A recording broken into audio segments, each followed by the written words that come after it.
Ryan Reynolds here from Mint Mobile with a message for everyone paying big wireless way too much. Please, for the love of everything good in this world, stop. With Mint, you can get premium wireless for just $15 a month. Of course, if you enjoy overpaying, no judgments, but that's weird. Okay, one judgment. Anyway, give it a try at mintmobile.com/switch. Upfront payment of $45 for 3-month plan, equivalent to $15 per month required. Intro rate first 3 months only, then full price plan options available. Taxes and fees extra. See full terms at mintmobile.com. Did you know that parents rank financial literacy as the #1 most difficult life skill to teach? Meet Greenlight, the debit card and money app for families. With Greenlight, you can send money to kids quickly, set up chores, automate allowance, and keep an eye on your kids' spending with real-time notifications. Kids learn to earn, save, and spend wisely, and parents can rest easy knowing their kids are learning about money with guardrails in place. Try Greenlight risk-free today at greenlight.com/Spotify. Welcome back to Korean True Crime with me, your host, Mimi Mizuko. We are continuing the story of the Jamie Penich murder in this part 3 and final episode. If you have not listened to part 1 or part 2, I recommend that you go back and take a listen before continuing. If you are listening to part 3 now, but it's been a while, or you can't remember all that has happened, don't worry. I'm going to give a quick summary, mostly focusing on what we learned in part 2. If you absolutely think you don't need a quick recap, feel free to go forward past the intro music. In the last episode, we met Mark Mansfield, a young CID agent who was assigned to the Jamie Penich murder case in August 2001. Agent Mansfield's investigation got off to a terrible start when he began scouring the documents and evidence he had to work with.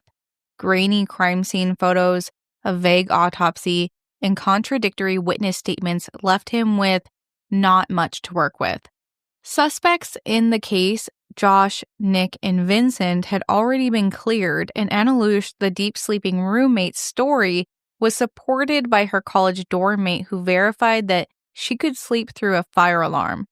By September, Agent Mansfield followed up on the alibi of Michael Greco, an American exchange student whose name tag was found in Jamie's purse. After a messy interrogation in which Agent Mansfield and E bring a witness to his college, then try to pry information out of him by getting him drunk, they're left with nothing. The investigation again stalls, and 7 months after Jamie's murder, they're back to square one. Agent Mansfield then gets an idea when looking at the witness statements from the exchange students. What if Kenzie Snyder, the last person to see Jamie alive, had killed her? Kenzie claimed she'd helped Jamie undress and heard her get into the shower. But the dry shower, Jamie's clothes placement, and the changing timelines didn't seem to add up. Kenzie's story fell apart when scrutinized. The brutal attack that left Jamie with her jaw broken in 2 locations broke her windpipe and caused her to choke to death on her own blood suggested rage, not premeditated murder. Profiler Mark Safarik noted that the jacket placed over Jamie's face pointed towards a killer who knew Jamie in some capacity. Agents Mansfield and E went to the Kumsang Hotel and tested Kenzie's account of the night. They tried talking to one another through the motel room door while the water was running in the shower, and it was nearly impossible to hear one another. They tested how fast water would evaporate in the tub to see if it was possible Jamie had actually gotten in the shower, but nothing added up. By January 2002, they were convinced Kenzie was their killer. It had been 10 months since the murder when they invited FBI polygraph expert Mark DiVittis onto the case. Together, they flew to Minnesota to confront Kenzie, who had been trying to move on with her life. On February 3rd, 2002, they invited Kenzie to a room at the Ramada Hotel in an effort to earn her trust.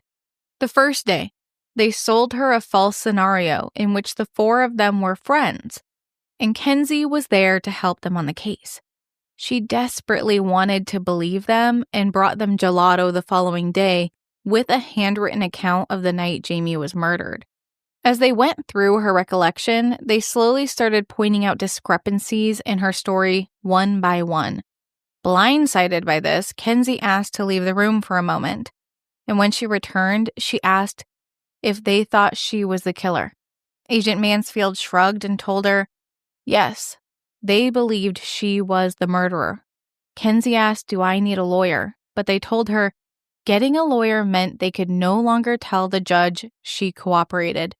After hours of interviewing her, writing each word down by hand, Agents Mansfield, DiVittis, and E waited in silence while Kenzie sobbed out, I killed her. And that is where we left off.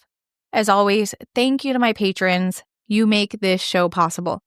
Find my sources for free on Patreon, chat with me and other listeners on Discord. All of my links are in the description.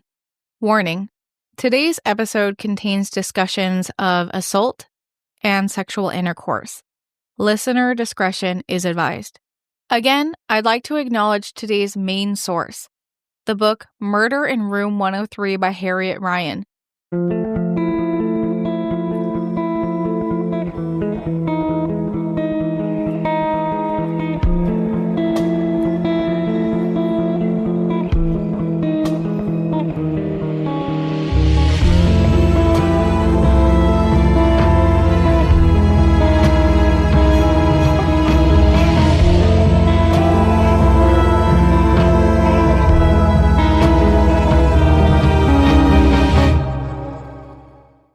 It was 6:30 p.m. when Kenzie sat hunched over, head in her hands, as she finally said, I killed her. Agents Mansfield, E, DiVittis were shocked by the final confession, but not because they were unsuspecting. They thought it might have taken longer to get Kenzie to admit she'd been lying for 11 months about murdering her friend. The agents needed to go through what really happened multiple times, just to be sure they understood exactly what happened. But Kenzie was having a lot of trouble remembering small details. Likely they believed because of how upset she was. Clearly, she was so distraught she had tried to forget the entire ordeal, and from what it seemed, she'd almost convinced herself it didn't happen. Agent DiVittis stated that perpetrators of heinous crimes that have deep regret might try to suppress the memory to protect their own mind and well-being. They reminded her that at any point, if she couldn't recall what had happened, or the memory felt fuzzy, she could just talk about how she felt in that moment to try to bring herself back into the memory. It was a tactic that might help her remember something she was trying to forget. At first, when they asked her about certain times and events of the case that they knew were true, particularly how Jamie had taken her clothes off, Kenzie was hesitant and returned to her original statement. She told them that she'd only helped Jamie with the shirt and pants and then left. They showed her the crime scene photo and confronted her on this lie. She insisted she didn't know. DiVittis realized that it was time for a more stern approach with her. He wasn't going to be good cop anymore. She was really upset at this point and starting to clam up. And they thought maybe the way to get her to fully confess to everything was to start scolding her. Each time she denied remembering what happened, he called out the lie and scolded her for lying. DiVittis would shove the picture in her face again and say, we know you're lying. They were searching for a way to get her upset, anger her. They wanted to see that kind of anger that caused her to murder. By 8:30 p.m., Kenzie had started to open up about what had happened. I'm going to read the confession that was told to the agents in the Ramada Hotel. This confession was hand-recorded, and Agent E in Mansfield claimed it was accurate to what was said. Kenzie then would sign this confession when it was re-recorded. For Agent DiVittis' questions, my husband has been kind enough to record with me. He is not a voice actor, but he's giving it his best shot, and he's been kind enough to add some atmosphere in this episode. We were arm in arm walking home. We got into the room. Jamie unbuttoned my plaid shirt and dropped it in the corner. She checks on Anna and says we have to be quiet. She takes my hand. We walk into the bathroom. I don't know who turned on the light. She's by the tub. She takes off my bra. She takes off her bra, jeans, underwear. She takes my hand, pulls me closer, and we start to kiss. I don't know how long we're kissing. I start playing with her chest. I kiss down her stomach. She's still standing when I go to kiss down there. I don't know how long. We kiss a bit more. She's kind of pushed me back. She moves her arms around me and is playing with my waist. She's going for my pants button. I move away. I'm thinking no, but I can't get it to come out. She goes for my button again. I hit her hard. She's in the bathtub now. She looks hurt. She's quiet. She hit her head. She looks uncomfortable. I don't mean to hit her, but I'm mad at her. I'm angry. I go to pick her up. She's heavy. I trip and she falls. She hits her head on the floor and we're outside. I trip on the thing in the floor.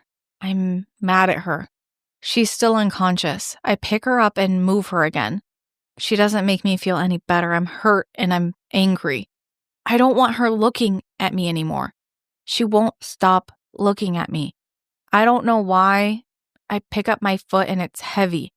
I don't know how many times I hit her. I don't know how many times.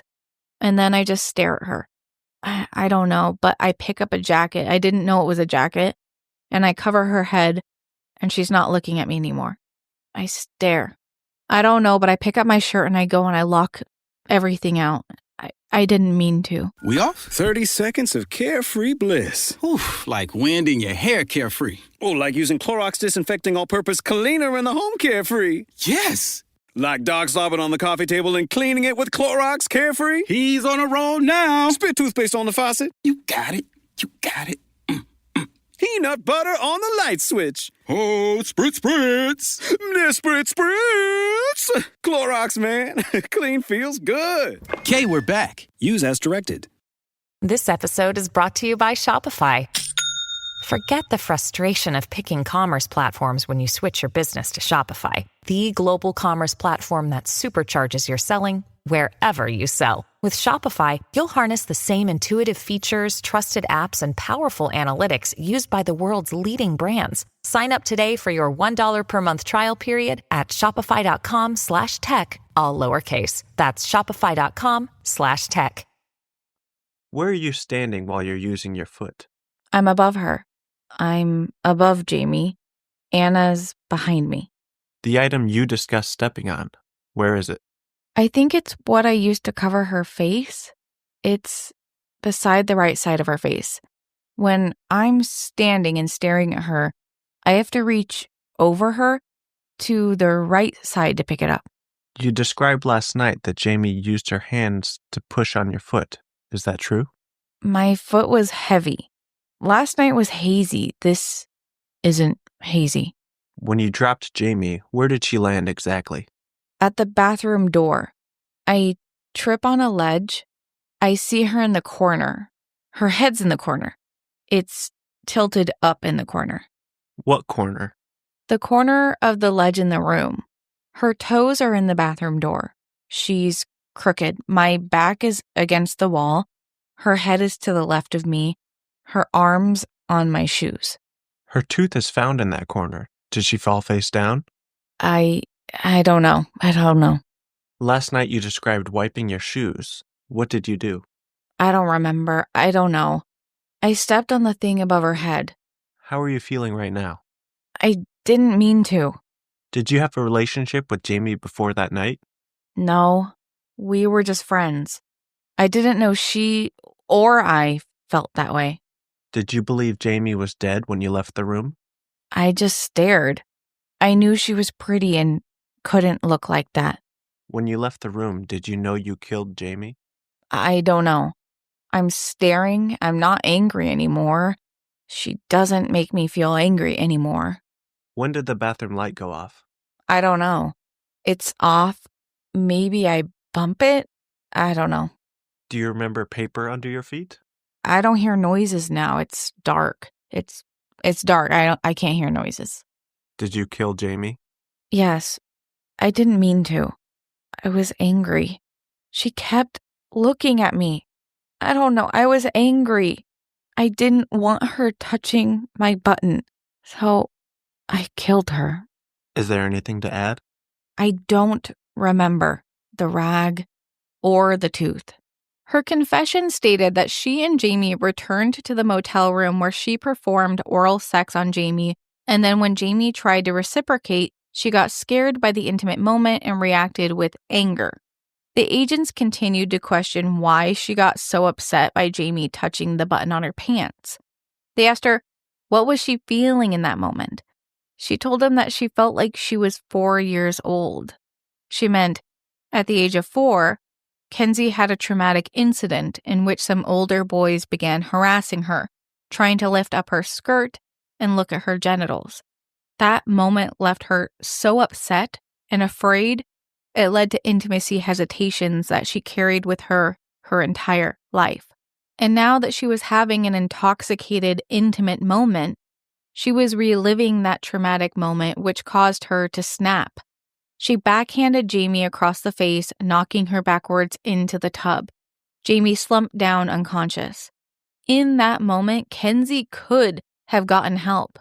Jamie was unconscious, but she was alive. She likely would have been fine had Kenzie just woken up all the others or called an ambulance. It was clear Kenzie had a lot of regret for what had happened, but they still didn't have all of the details from her. The agents just had enough to say Kenzie was their killer. Kenzie admitted she must have repressed these memories because it almost felt like a dream.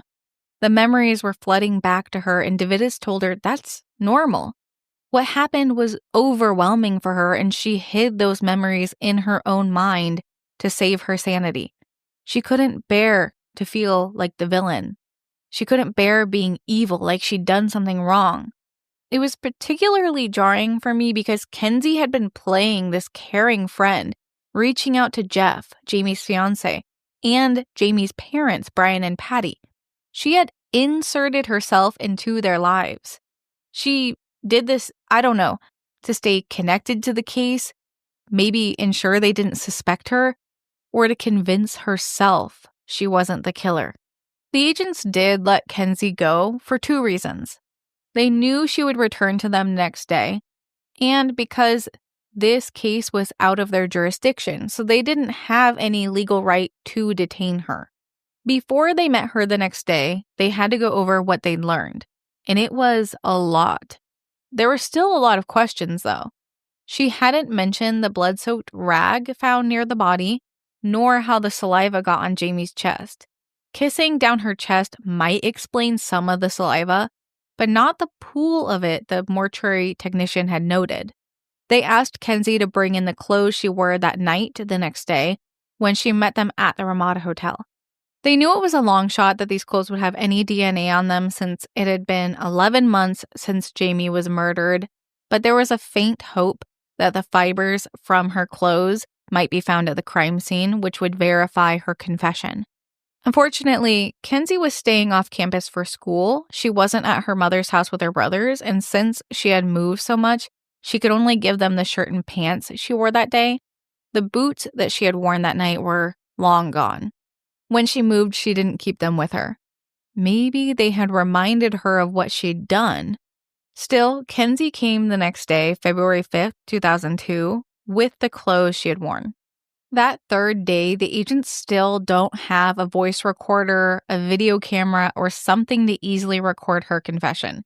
Instead, they decide again to record the confession by hand.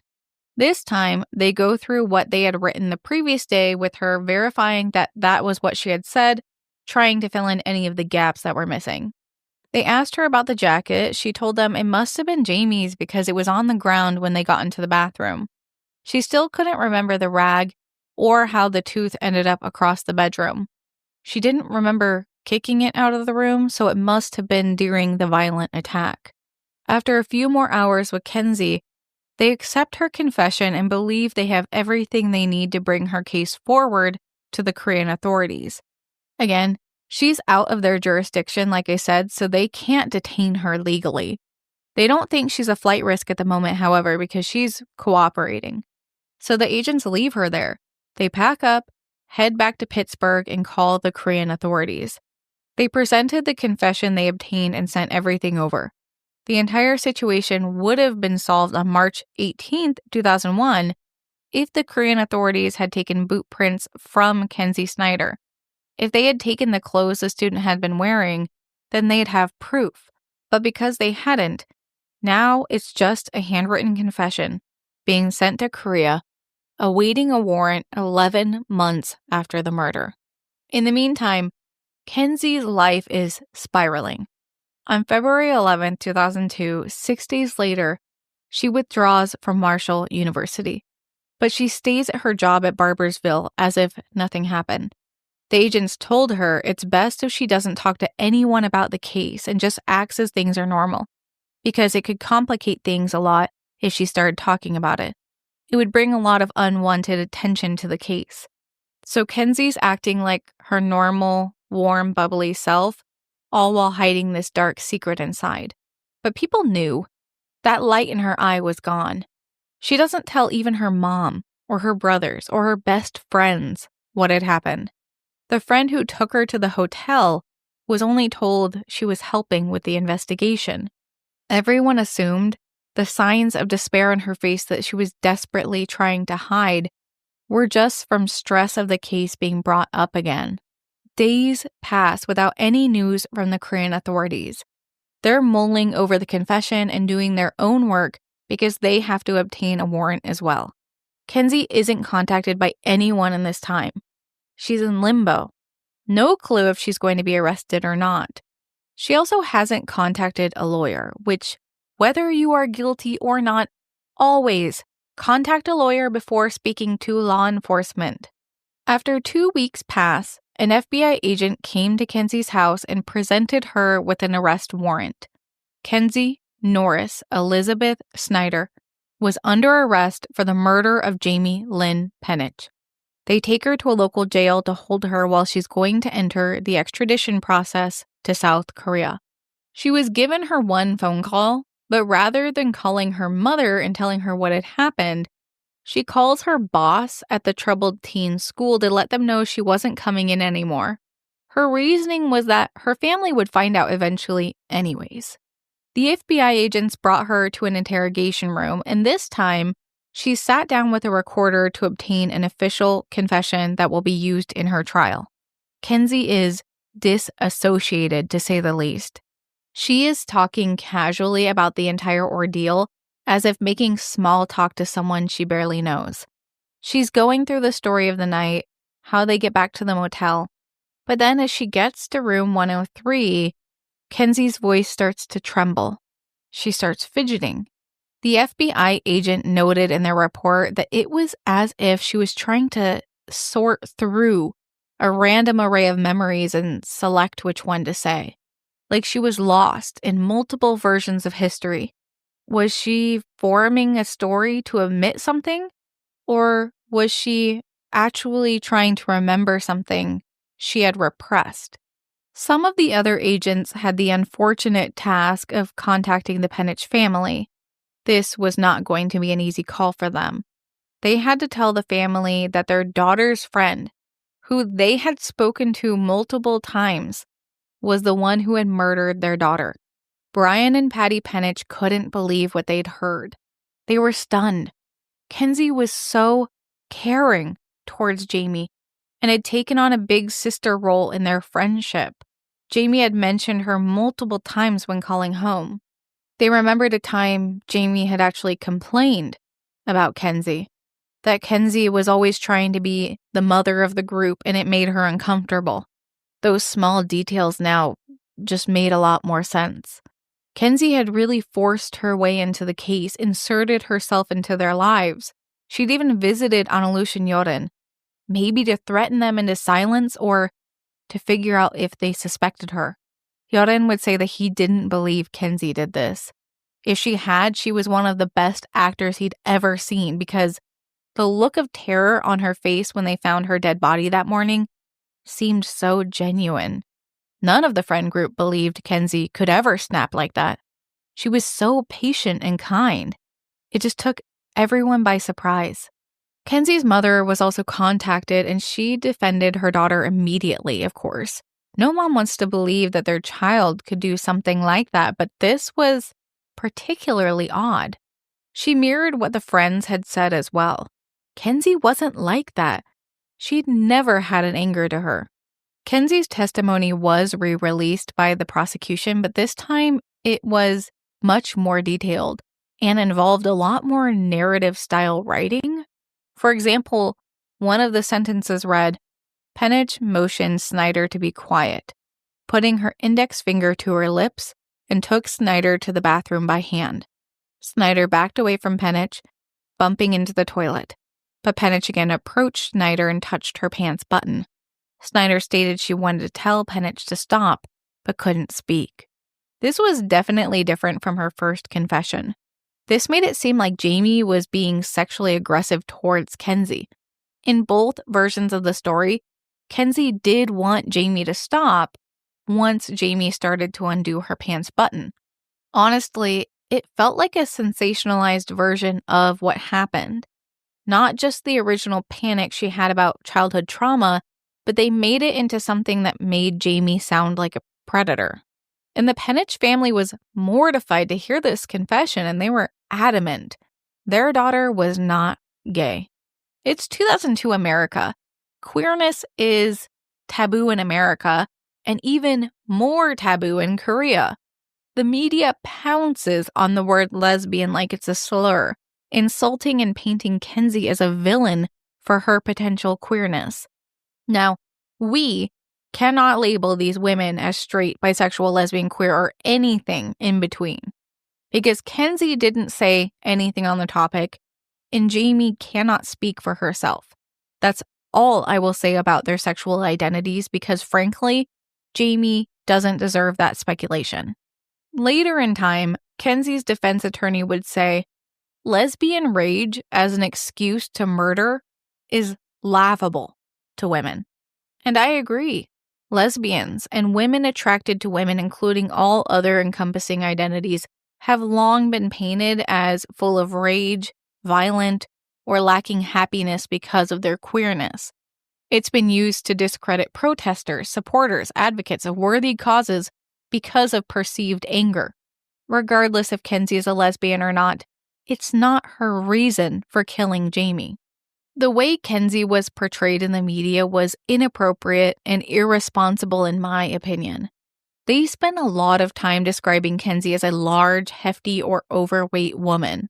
I'm not sure if I've talked about this before on the show or not, but condemn the criminal and the crime, not their identity or physicality.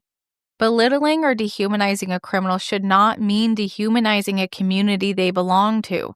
For example, calling Kenzie fat and belittling her for being fat only serves to present fatness as unworthy of human decency, which is not okay. Plus, her size had nothing to do with the articles or her crime. It shouldn't have been brought up at all. The media or commenters do this all of the time. They use slurs, misgender criminals, fat shame, or summon generalizations out of nowhere to insult criminals. You're only telling people in those communities you think they are as bad as a murderer and don't deserve respect. I'm all for making fun of shitty criminals because fuck them. But being racist, homophobic, fatphobic, transphobic, etc. towards a criminal only shows who you are.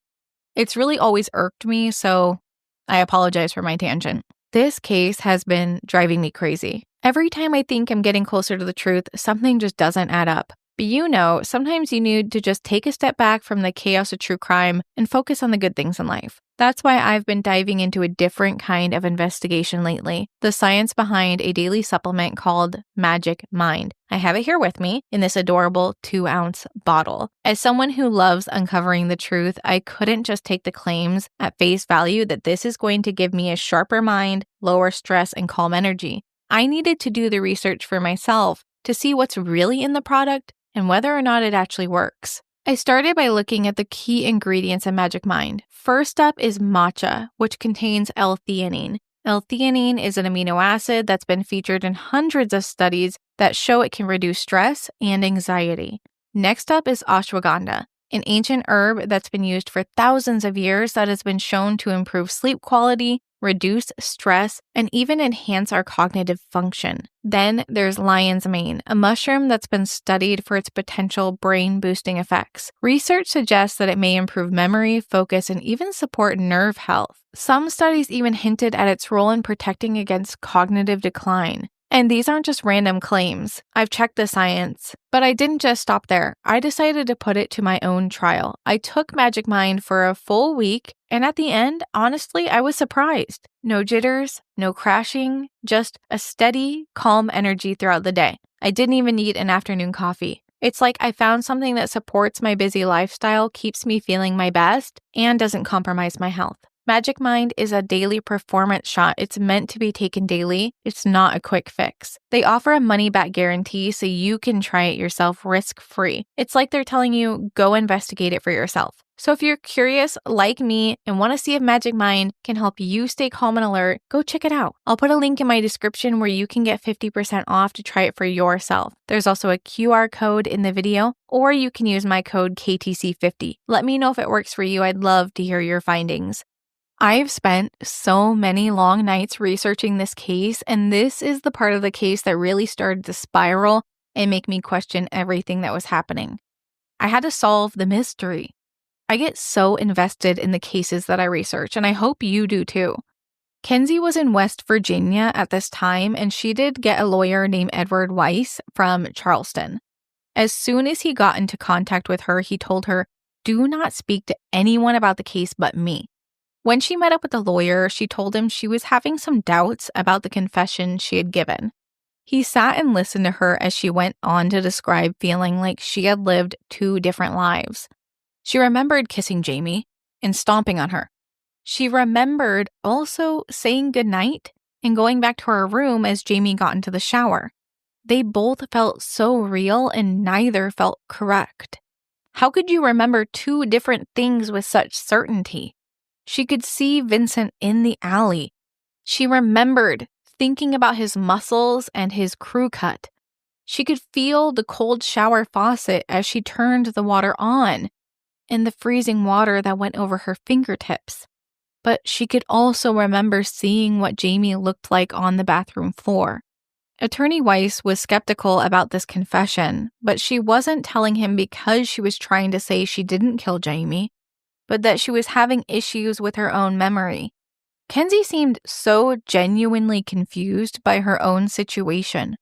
Attorney Weiss told her he would look into the situation, but in the meantime, she was being extradited to Korea. Kenzie would actually be the first ever American to be extradited under the American-Korean Extradition Treaty that started in 1998. Extradition required that the Korean authorities sent evidence to the U.S. State Department, who then forwarded the evidence of the crime to the federal government. The U.S. federal government would then determine if there was probable cause in the case or not, which would determine if they extradited the criminal. The U.S. federal government found that there was probable cause and set her bail hearing for March 11th, 2002. 2 weeks later, almost a year since Jamie's murder. As they arrived to the courthouse, there were so many reporters and onlookers they had to move to a larger courtroom just to accommodate the popularity of her hearing. At this hearing, Kenzie's attorney, Attorney Weiss, called in two of Kenzie's close friends as character witnesses. The first was Carmen Dillon, a Marshall University senior who was a longtime friend of Kenzie's. She spoke at the hearing and said, "Kenzie is selfless. She would show up and bring me breakfast at work, leave a flower on my door with a note that just says what a great friend I am to her." Kenzie was always leaving her friends notes and bringing them gifts. Her love language was definitely acts of service and gift giving. Next, they called Eugene Johnson, who was her coworker at Barbersville, to give his account of her character. He said, "She's actually a very nice drunk. She's very loving and caring." It seemed everyone who met and spent any time with Kenzie would say she was patient, kind-hearted, motherly person who was always looking for ways to take care of others and brighten their days. The judge heard the statements, but ultimately, she was considered a flight risk because she had lived her entire life around the world, which meant travel came quite easy for her.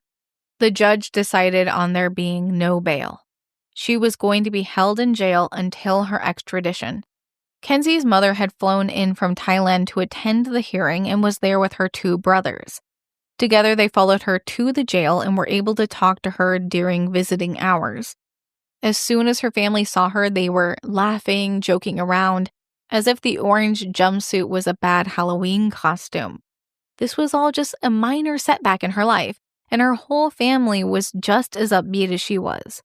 She was trying to make the best out of the situation, I suppose. As time passed, she started receiving letters from a religious teacher who became a pen pal of hers. The 2 quickly became friends, and the religious teacher started coming for regular visits. Kenzie was inspired to begin hosting Bible study for the other inmates. She offered tutoring as well to help the others obtain their GEDs. She was adapting to jail life quite well. She befriended her cellmate, who was another woman accused of murder, by teaching her to make watercolors using M&M shells. All while she's learning to be happy in jail, Attorney Weiss is following through on his promise to help her understand her own confusion with her memories. He had called a sociologist from Berkeley named Richard Offshee, who is famously known for his work with false confessions. I highly recommend his book, Making Monsters, if you're interested in false memory syndrome. When Attorney Weiss called Dr. Offshee, it was spring of 2002. He presents the evidence to Dr. Offshee, or actually the lack thereof. The only evidence they had against Kenzie was herself. She had confessed to an evidenceless crime. No eyewitnesses had seen her. There were no forensics in the case. And actually, most of the evidence in the trial pointed towards a man or multiple men committing the crime. None of the testimonies, regardless of their credibility, described anyone near Kenzie's description. Kati heard male voices. The manager's wife, Mrs. Bak, saw a large man. And the Korean guest, Miss E, saw a tall, tan man. None of it fit Kenzie's description. Also, Kenzie's pants did not have blood on them in the morning when everyone found Kenzie's body. Those were the same pants she wore to the bar and the pants she was interrogated in the next day. Attorney Weiss thought that Dr. Offshee could lend some insight into what Kenzie was describing about her memories because he had worked on the famous false confession of the Central Park Five, now known as the Exonerated Five. We will not get into that case, but his work with compliant false confessions, like the Exonerated Five, made him really disliked in the criminal justice world. Law enforcement does not like to admit when they are wrong. Being wrong in this field can ruin someone's life. A compliant false confession, according to Dr. Offshee, is one in which the innocent person comes to believe that they actually did commit the crime because the police lie about evidence or eyewitnesses. It's legal for the police to lie about this because it can put pressure for the person to confess, but this tactic can also create an environment in which the accused person begins to distrust their own memory, especially in a situation that they cannot accurately recall what happened. They may believe they committed the crime while intoxicated by drugs, alcohol, or under memory loss. This is what Attorney Weiss thinks happened to Kenzie Snyder. Agents Mansfield and DiVittis had told Kenzie that they knew she killed Jamie. They had irrefutable proof, is what they had told her. They even suggested she had blocked out the memory due to trauma of her snapping and killing her friend. Could they have altered her memories by feeding her a story? Dr. Offshee was immediately interested in the case. He believed that their interrogation methods could have simulated a condensed form of aversion therapy. Aversion therapy is where the therapist tries to reduce unwanted behaviors by associating them with something unwanted, like bitter nail polish for nail biters, nausea-inducing medications that react to alcohol, which create a bad association between alcohol and nausea, or even spraying someone with cold water every time they curse or pick at their skin.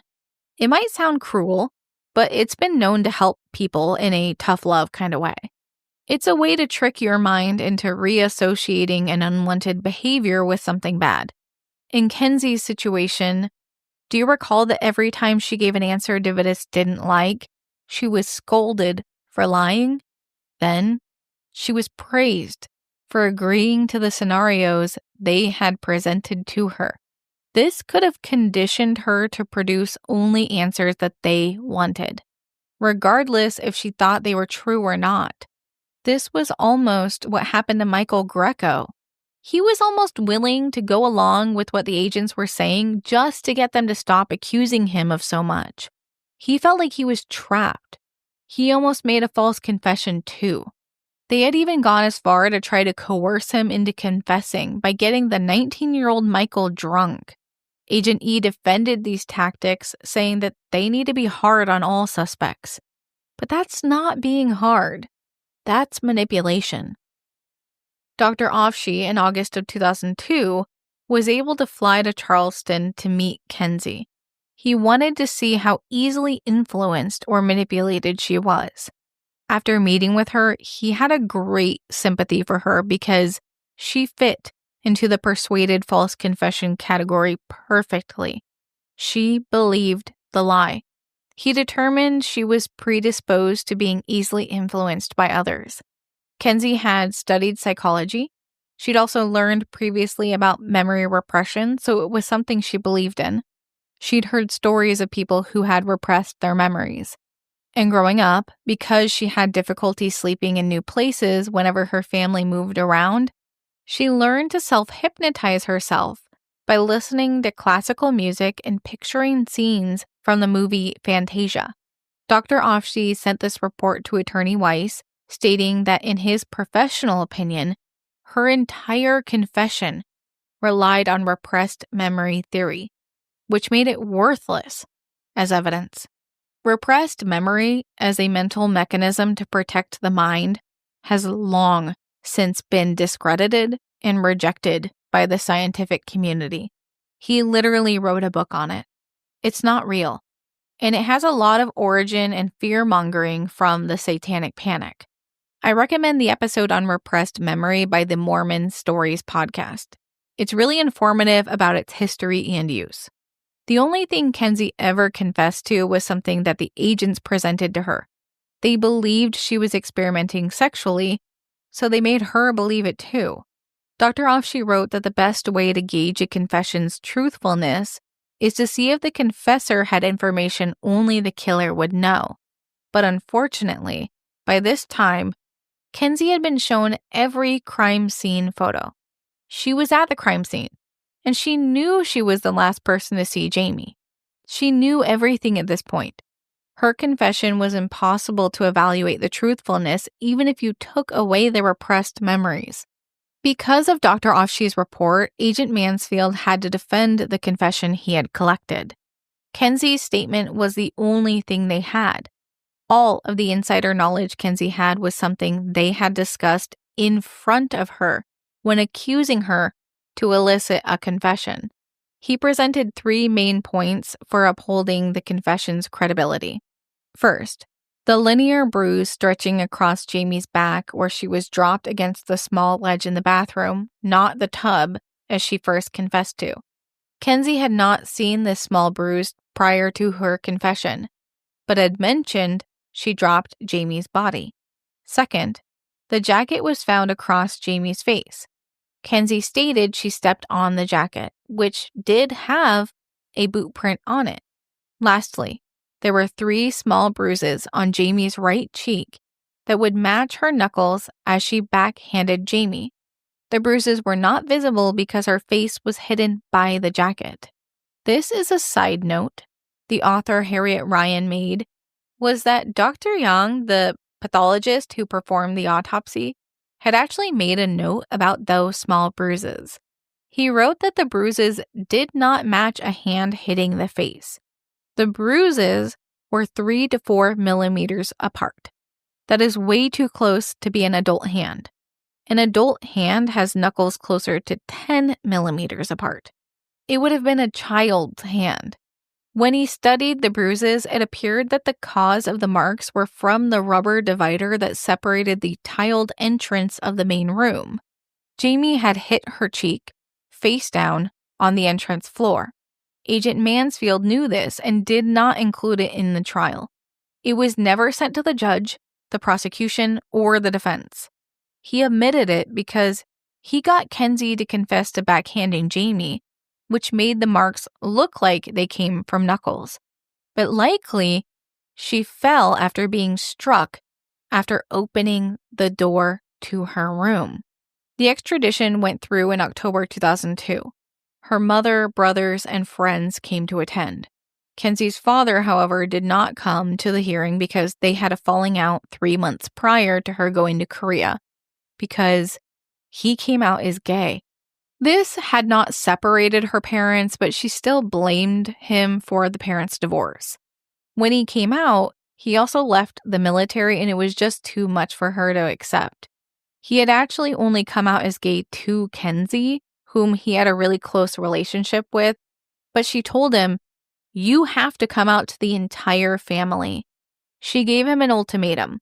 She told him if he didn't tell the family, including her mother, that he was gay, she would do it for him. Kenzie would later say that she wasn't gay because that would make her like her dad, and she hated her dad. But since she's accepted her dad's sexuality and says she has no issue with the LGBTQIA community, but was in a really bad place with her father at the time. So he wasn't there at the trial. Also in attendance was the Penich family, Brian and Patty Penich. The hearing started at 9:30 a.m. on October 2nd, 2002. This was the first extradition hearing that the magistrate had ever done. They are not common. Magistrate Taylor's focus in this extradition hearing was to determine probable cause burden, not guilt.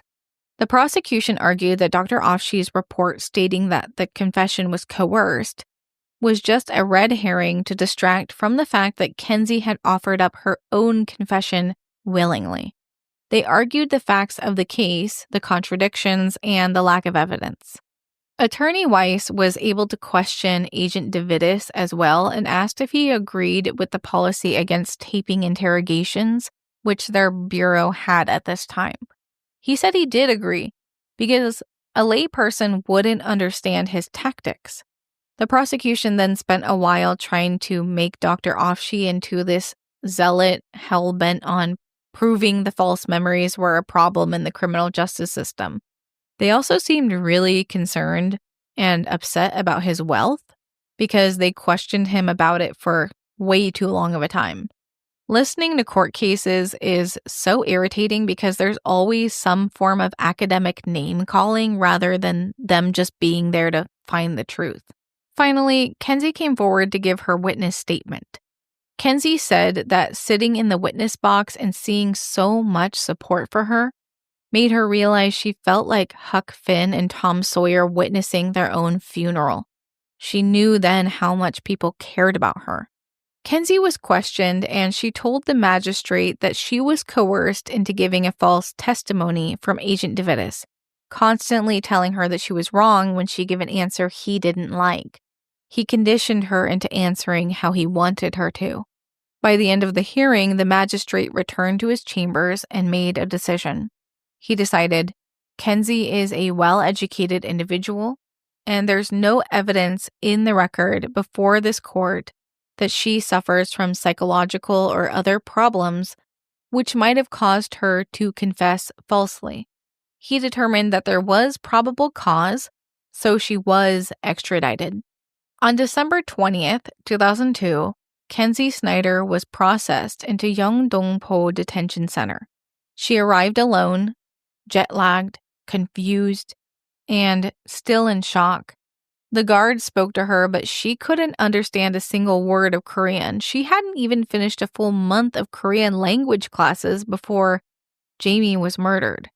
And now, here she was unable to read the signs on the wall or the documents they asked her to sign. They put her into solitary as soon as she got to the prison. 23 hours a day, she was alone in a room with blank walls, unable to understand what the guards were yelling at her, and no understanding of what was going to happen to her. 2 days passed, and finally the door opened. The officers cuffed her wrists and ankles, then placed her into a van. They drove her to the Gumsung Motel. Inside the building was a doll, dressed up like Jamie, waiting for her. In South Korea, criminal procedure requires the accused to reenact the crime in its entirety from beginning to end. Every moment, everything that was said, all of the choices needed to be played out in front of dozens of officers and prosecutors. They brought Kenzie first to Nickelby's, the bar where she said the night began. Then they walked her along the route she had described in her statement, past an alley, down the street towards the motel. Step by step, they had her retrace her version of events she confessed to, until finally, they stopped outside of room 103. When the door opened, something strange happened. She felt it instantly. This room, this place, it didn't match anything in her memory. The bathroom tiles, the layout, the smell, the light filtering through the curtains, it was unfamiliar. Kenzie stood in the doorway, sobered by realization. The memories she was clinging to, the fragmented images of blood, of panic, of anger, of her own hands, were being disillusioned. At this point, she had to ask the officers, I'm either going to have to read the confession again or you're going to have to tell me what happened, because I don't know anymore. So they let her reenact the event in 2 different ways. In one version, she left Jamie alive. In the other, she didn't. Back at the detention center, she was returned to solitary. She had a new lawyer now in Korea because Attorney Weiss couldn't help her in Korea. This one her mother had hired based on a friend's recommendation in Thailand, but he didn't speak English, so she still hadn't met him. So far, no one had translated anything for her since she arrived. Her days continued in silence. She was allowed to shower twice a week, she was let out to the yard for 1 hour a day, and her contact with the outside was non-existent. That was until her mother arrived. A friend had put her in touch with the Assemblies of God Church, who raised the money she needed to travel. The church community helped arrange accommodations for her. They even helped cover the cost of her daily visits. And so every single day, Kenzie's mother stood in line to see her daughter for the 7 minutes the prison allowed. Kenzie was struggling, way more than the others in the prison, because she couldn't understand anything. She couldn't understand the rules of the prison either. Later, she would learn that each prisoner had a number. Kenzie's was 4297. Each prisoner had numbers and colors, no names. Her color was yellow. Yellow was for murder. Blue was for drug offenses. Red was for fraud. Green meant you're awaiting trial, and gray meant sentenced. Because of that yellow, she wasn't handcuffed for trial. She was bound. They tied her arms behind her back in a tight, unnatural position, so tight that it left marks on her wrists and elbows. Then they handcuffed her on top of that. Before the trial, she met her lawyer, who didn't come alone. He wasn't afraid of her like the guards seemed to be. He even brought his teenage daughter with him, because his teenage daughter was learning English. It was through this young girl that Kenzie was now able to understand the Korean criminal justice system. They told her what to expect. In Korea, there are no juries, no cross-examinations, no crying witnesses screaming dramatically at the accused. The attorneys weren't going to give grand poetic speeches either. It was all paperwork. They would present the evidence, present the written arguments, present their pleas, all before the trial began. The trial was just the judge declaring decisions.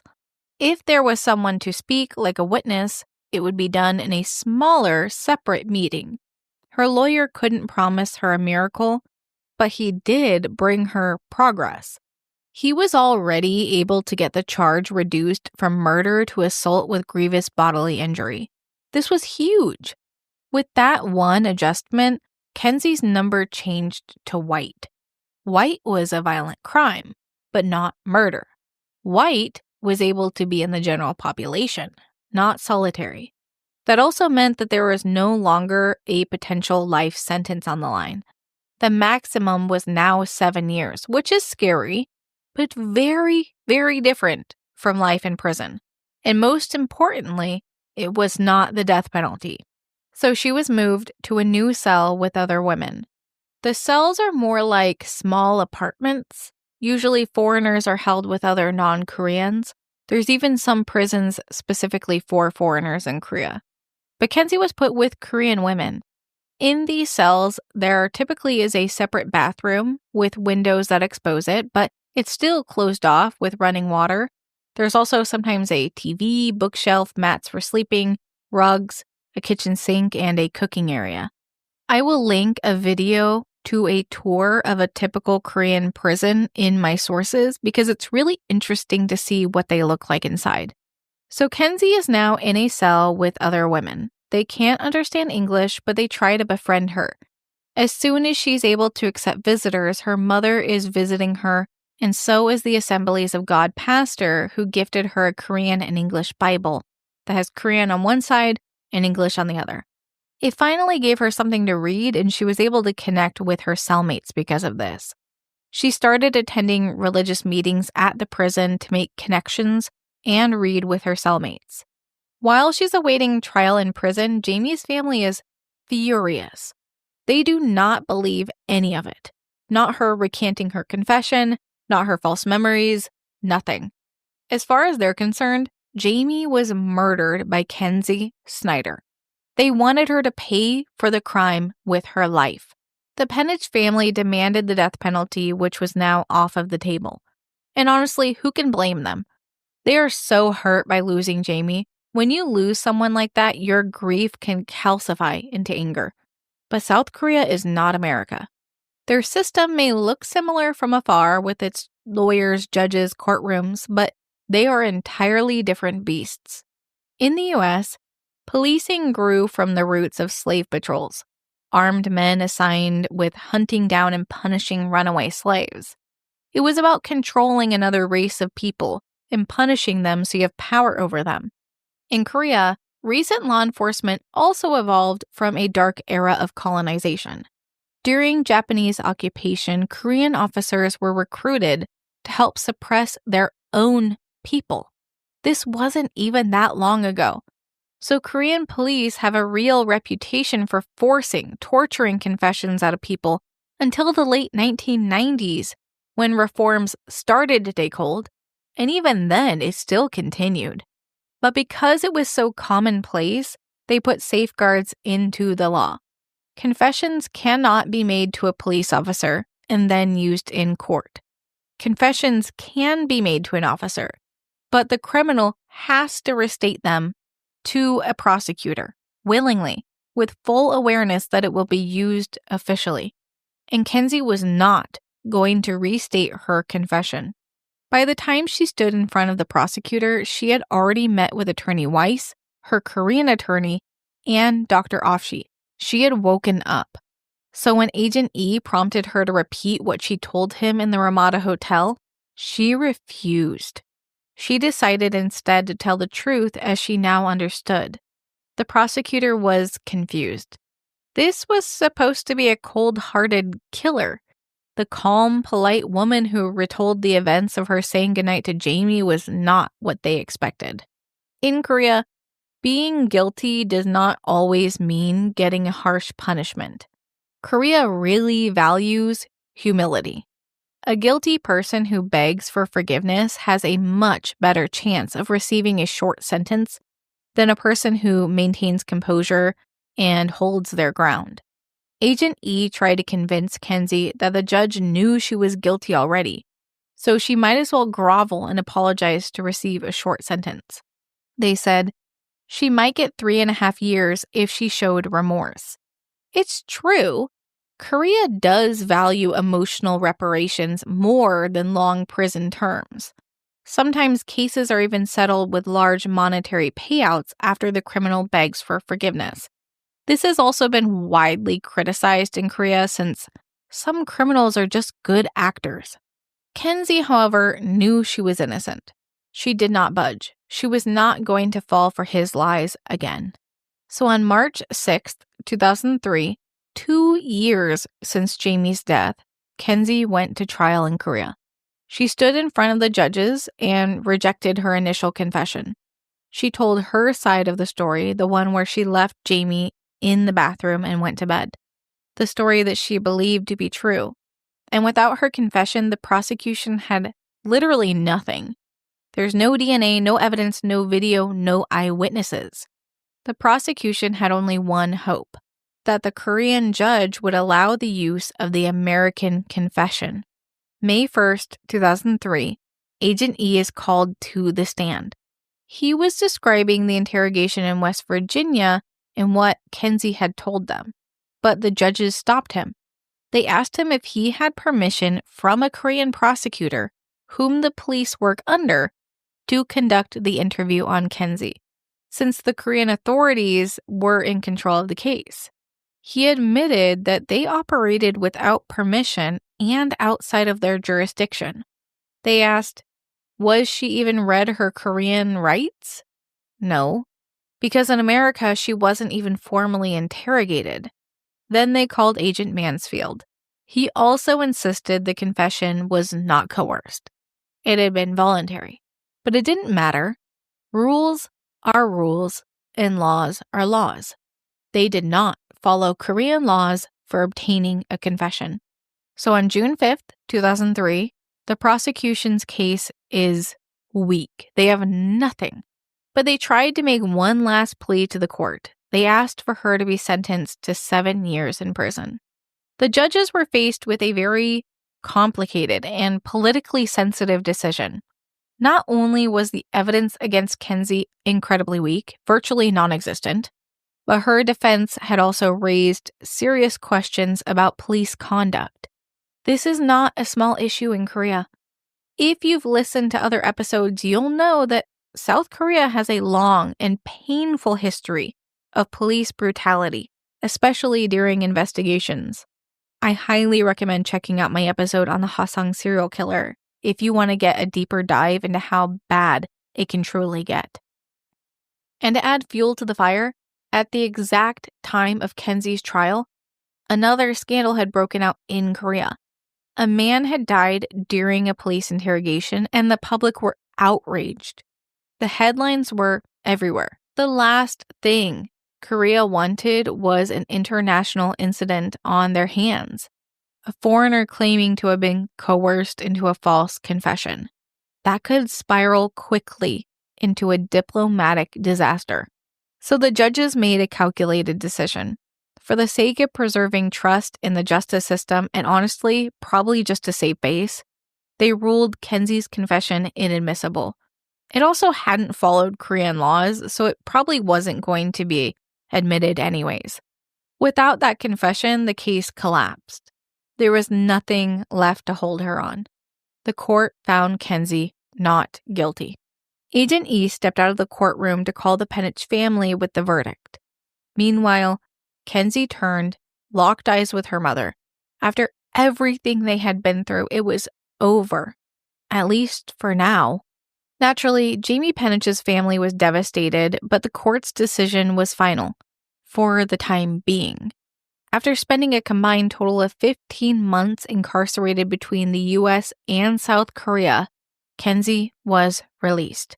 Here's where things differ significantly from how it works in the United States. In America, we have what's called double jeopardy. Once you are acquitted of the crime, that is it. You will not be tried again for that same crime. It's meant to protect people from endless prosecution by the state. In South Korea, that protection does not exist. Korean prosecutors can appeal an acquittal, and they did. Just days after the verdict, both the prosecution and the Penich family began preparing the appeal, which meant Kenzie was not out of the woods. She could not leave Korea. She had to wait. With help from the supportive church community, Kenzie and her mother moved into a small apartment outside of Seoul.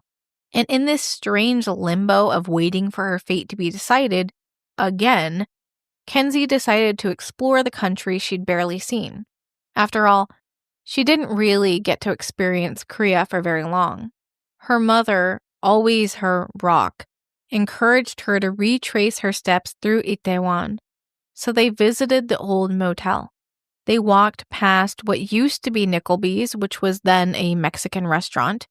The hope was that facing these places head-on might help her move through some of the trauma, the anxiety, the weight of everything she had endured. 6 months after the original acquittal, on October 17, 2003, the appellate court was ready to announce its verdict.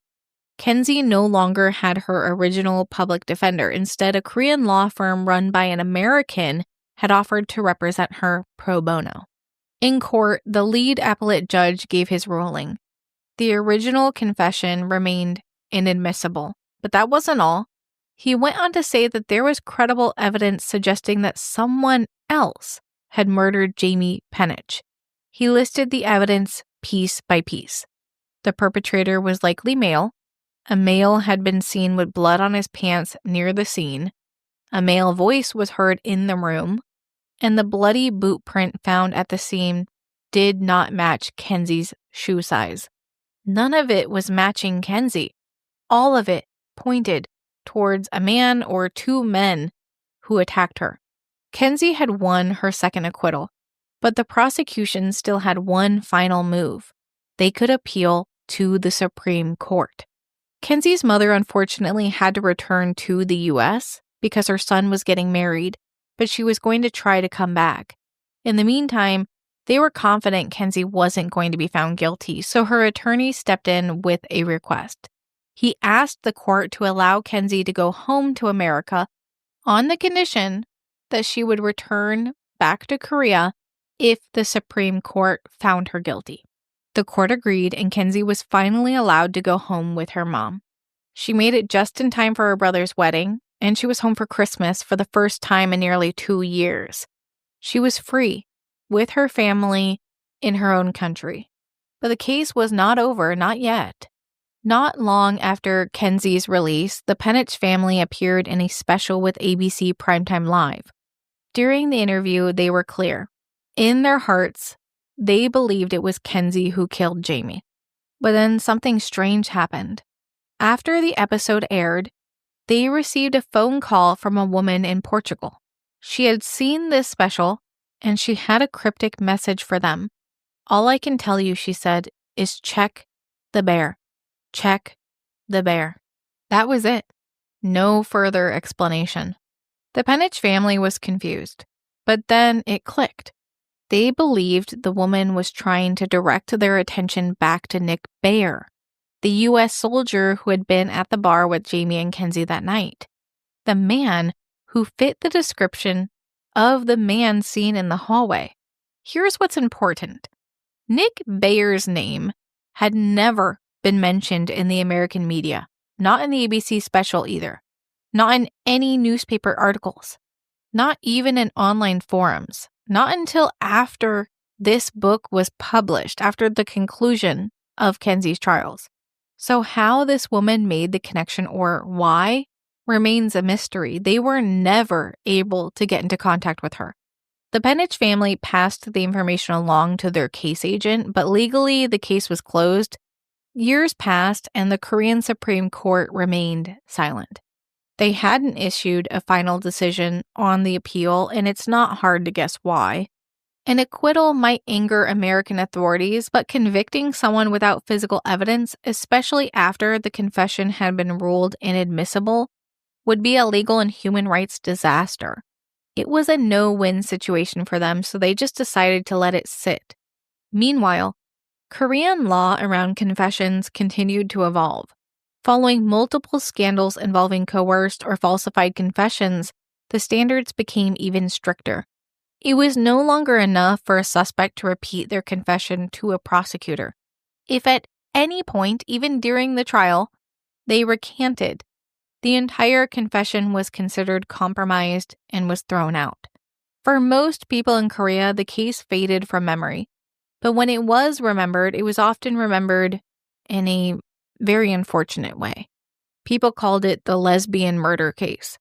In a country where queerness is still largely taboo, the very idea of a queer relationship connected to a violent death involving foreigners was considered improper to talk about. A lot of Korean media and true crime sites do not talk about Jamie Penich's case. And ultimately, to many people, they just didn't think it was Korea's problem. It was easier to just forget that it happened. The book written about this case included updates on where the U.S. soldiers were, but the last known updates were from 2008, and it's been years. There's no way to verify if any of it's still accurate.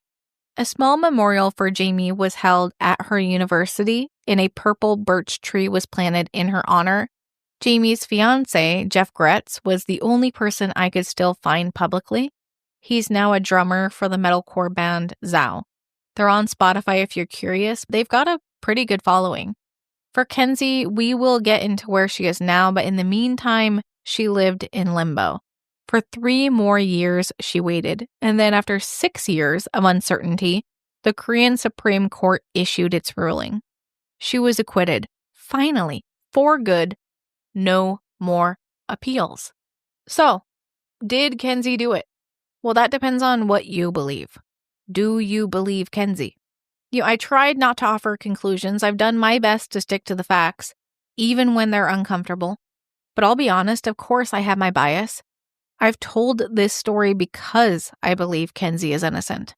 But I promise I did not omit anything. Everything you have heard, the contradictions, the inconsistencies, the overlooked witnesses, it's everything on record.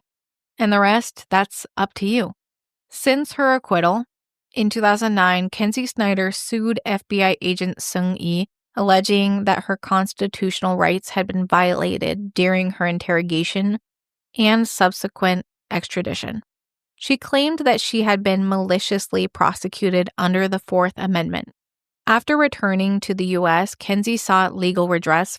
Subtle results, still you, but with fewer lines. Botox Cosmetic, out of botulinum toxin A, is a prescription medicine used to temporarily make moderate to severe frown lines, crow's feet, and forehead lines look better in adults. Effects of Botox Cosmetic may spread hours to weeks after injection, causing serious symptoms. Alert your doctor right away as difficulty swallowing, speaking, breathing, eye problems, or muscle weakness may be a sign of a life-threatening condition. Patients with these conditions before injection are at highest risk. Don't receive Botox Cosmetic if you have a skin infection. Side effects may include allergic reactions, injection site pain, headache, eyebrow and eyelid drooping, and eyelid swelling. Allergic reactions can include rash, welts, asthma symptoms, and dizziness. Tell your doctor about medical history, muscle or nerve conditions including ALS or Lou Gehrig's disease, myasthenia gravis, or Lambert-Eaton syndrome, and medications, including botulinum toxins, as these may increase the risk of serious side effects. For full safety information, visit BotoxCosmetic.com or call 877-351-0300. See for yourself at BotoxCosmetic.com. At Rocket, we believe everyone deserves their shot at the American dream. So if you're feeling locked out of home ownership, we're here to give you back the keys. We're opening doors, breaking down walls, and doing everything we can to turn renters into owners. And we're not going to stop until we help everyone home. To find out more, visit Rocket.com. Rocket, own the dream. Filing a Bivens action in 2007 against Agent E and others.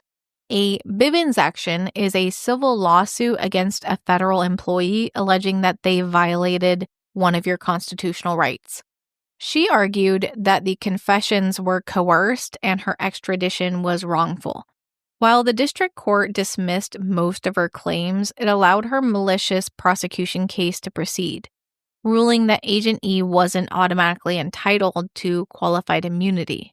The higher court ultimately sided with Agent E, reversing the lower court's decision. They ruled that E was entitled to qualified immunity because Kenzie had not established a clear constitutional violation. To bring a malicious prosecution claim under the Fourth Amendment, the court explained, Kenzie had to prove 2 things.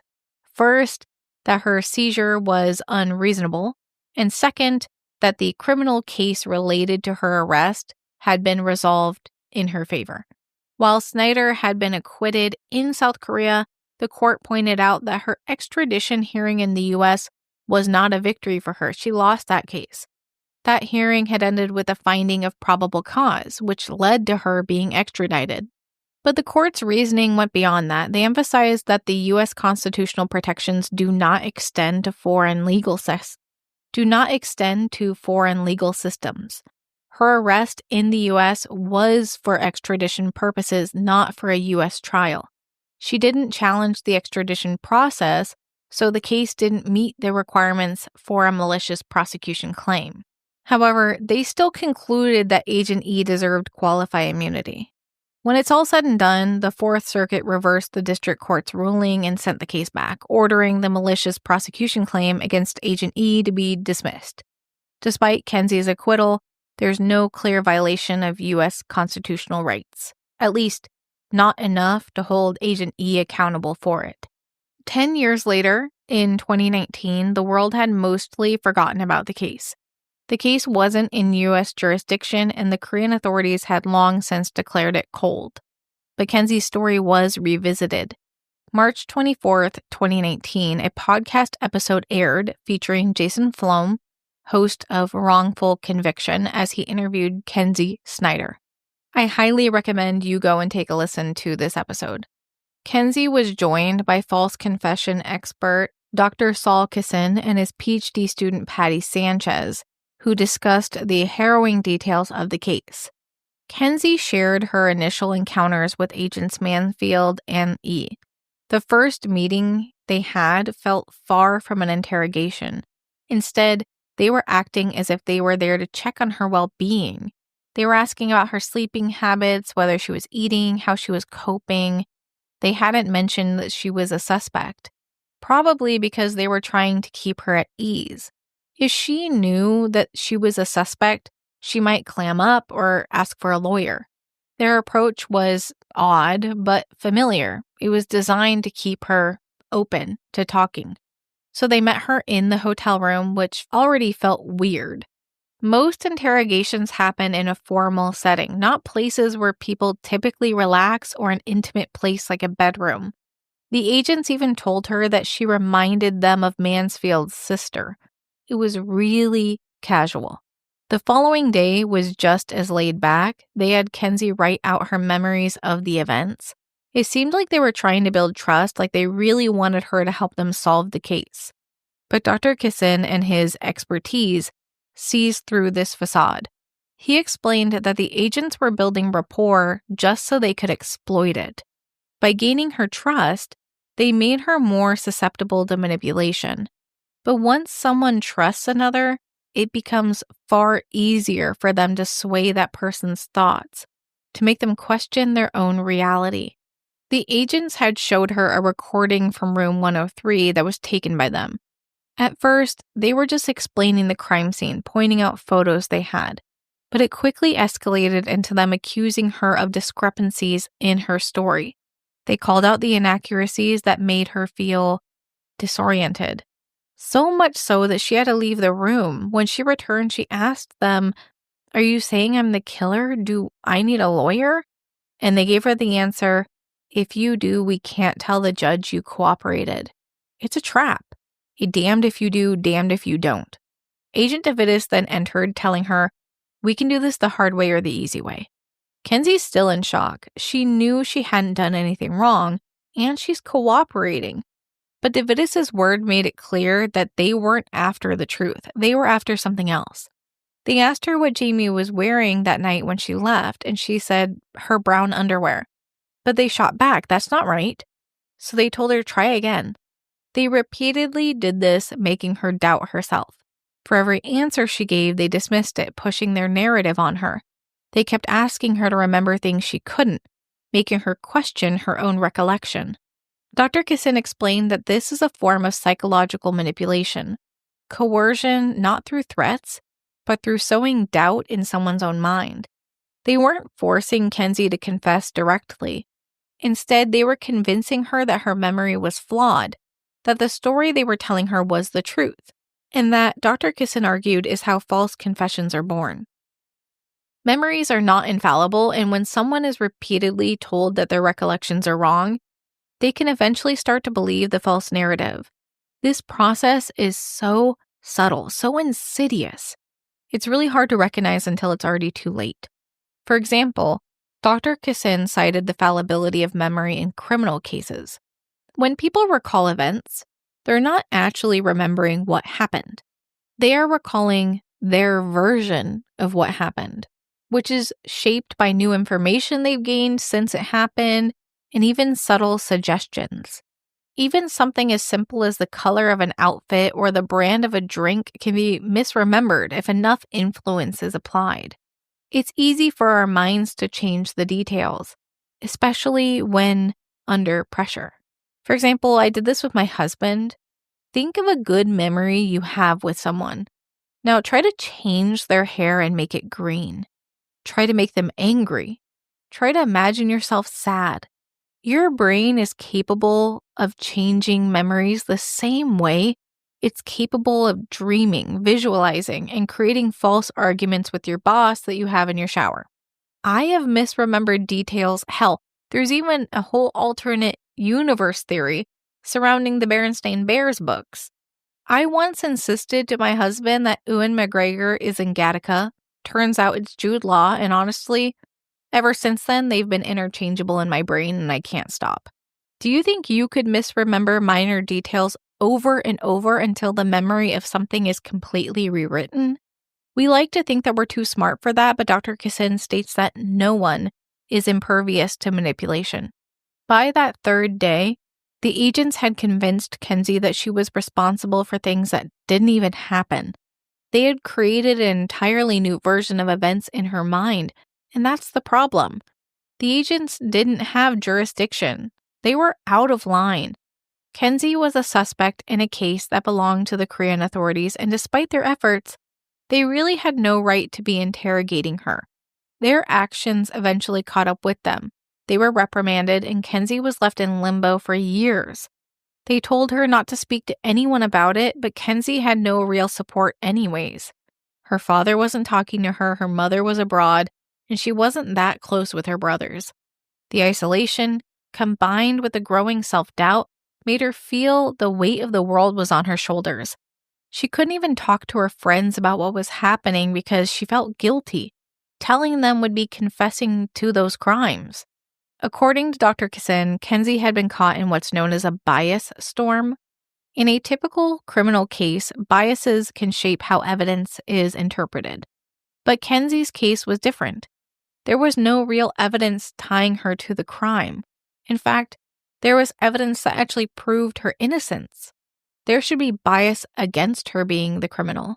Everything about the case pointed to the possibility that it was one or two adult men who were responsible for Jamie's death, but the agents, obsessed with their own narrative, ignored that evidence.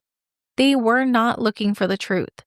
They were just looking for someone to pin the crime on.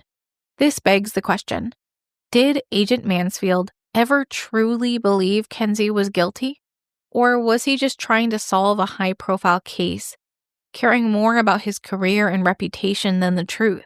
If he did, at what point did he convince himself that Kenzie was the killer? After being extradited to Korea, Kenzie was only given 10 days to reconfess. But by then, she had already begun to piece together the reality of what had actually happened. When they took her to that motel to reenact the crime, she realized the story they fed her didn't even match the physical space. What she had told them had happened wasn't even physically possible. The space didn't allow for some of those things she claimed had happened because she was just trying to recreate a story from a memory of what the room looked like. When asked about her time in Korean jail, Kenzie compared it to the American system. In America, she said, as an inmate in jail, she was treated as less than human. But in Korea, even though they were numbers and had uniforms, people were still treated with a sense of dignity. In America, people are often presumed guilty before they even step foot in a courtroom because they're already treated terribly in jail. This really is surprising to me because I hadn't thought about how people who stand accused are treated while waiting in jail. Innocent people get put in jail to await trial all the time, and they're treated as subhuman for something they didn't do. For a country that says it values innocent until proven guilty, we really like to demonize anyone suspected or accused of a crime before they are given justice. Is it the same where you're from? Taking away from this case, memories are malleable and our perceptions of events are easily swayed. Kenzie's experience shows just how easily false confessions can be planted. It's why experts like Dr. Kassin stress the importance of protecting one's rights during interrogation. In the end, Kenzie's story is a warning. If you're ever in a situation like hers, the advice is clear. Always get a lawyer. Law enforcement may seem like they're on your side, but they are building a case. They're doing their job. In that instance, they're not there to protect you. Kenzie's now still rebuilding her life because when she got back to America after being in jail in Korea, she had defaulted on her loans, her credit was completely tanked, and her life was mostly ruined. But now she's living a happy life for her son. The emotional scars remain, and she's still haunted by the fact that justice for Jamie has never come. She's determined to live her life with resilience, even as she continues to process the weight of that false confession. The justice system is flawed, and we must be aware of how easily we can be manipulated. Always protect your rights. And remember, no matter what, get a lawyer. Thank you for listening, and please stay safe. Remember, you can find the link in my description for 50% off of that Magic Mind subscription that I recommend highly. The mental performance shot is full of vitamins that can help you feel your best. Every little thing helps. So if I can manage my anxiety, improve my mood, while not needing to buy coffee every day, I am a happy camper. Join us on Discord, find my sources on Patreon, quarterly sticker club on Patreon as well. Follow the show wherever you listen. Thank you to my patrons Vix Mack, Lala, William White, G1 Edwards, Nico, Elijah Hancock, Anomanom, Dr. Bob, Lumos, Emma Brown, David Defoya, Adriana, Pip, Dade512, Lisa, Caitlin, Sharon Evans, Nicey, Breaker O'Day, Kitten Who, Ostabach, Quilt00, Kristen, That Lady Reach, Amber, and Rebecca Wadsworth. Tao me topayo. See you next time.